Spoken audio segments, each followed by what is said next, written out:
Clip টান দিতে হবে। এটা ব্যবহার করতে পারবেন, ফায়ার এক্সটিংগুইশার ব্যবহার করতে পারবেন। ওকে, এটাতে প্রথমে যে পিনটা আছে, পিনটা প্রথমে টেনে খুলতে হবে, ঠিক আছে? এই জায়গায় দেবেন, বাম হাতে ধরেন, হাতলের মধ্যে ধরবেন। এখানে ধরলে কিন্তু হাত এটা কোল বার্ন হবে, বুঝা গেছে? এখানে গ্যাস কার্বন ডাই ওকে বাতাসটা বাম হাতে ধরেন,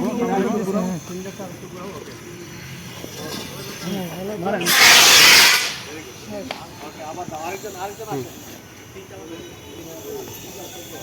সমস্যা নাই। পিনটা প্রথমে কাজ হচ্ছে, পিনটা খুলতে হবে। আরেকজনের দেন। আগুনের দিকে তাক করেন, আগুনের দিকে। ওকে, আরেকজন ঘুরাই দিও।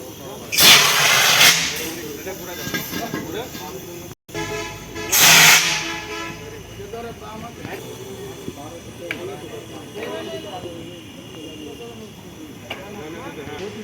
দিবেন এই জায়গায়।